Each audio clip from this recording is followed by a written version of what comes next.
Sabi na ni Carlos Casimero na gusto niya makalaban si Naoya Inoue. Paano nga mga idol?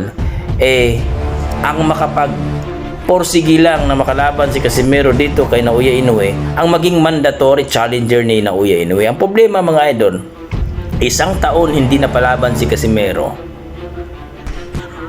Kung nakalaban pa lang ito si Casimero kahit isang beses at manalo, magiging number 1 na ito sa WBO. Ang problema mga idol, hindi pinalaban ng isang taon, kaya binaba siya ng rank number 5 hanggang naging rank number 6 mga idol.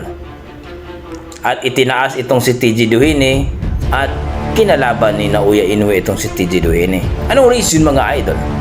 Simple lang mga idol, ayaw kasi ni Masayuki Ito na maging number 1 itong si Casimero dito sa WBO, dahil kapag maging number 1 ito, maging mandatory dito sa WBO. So wala nang ligtas si Naoya Inoue. At kung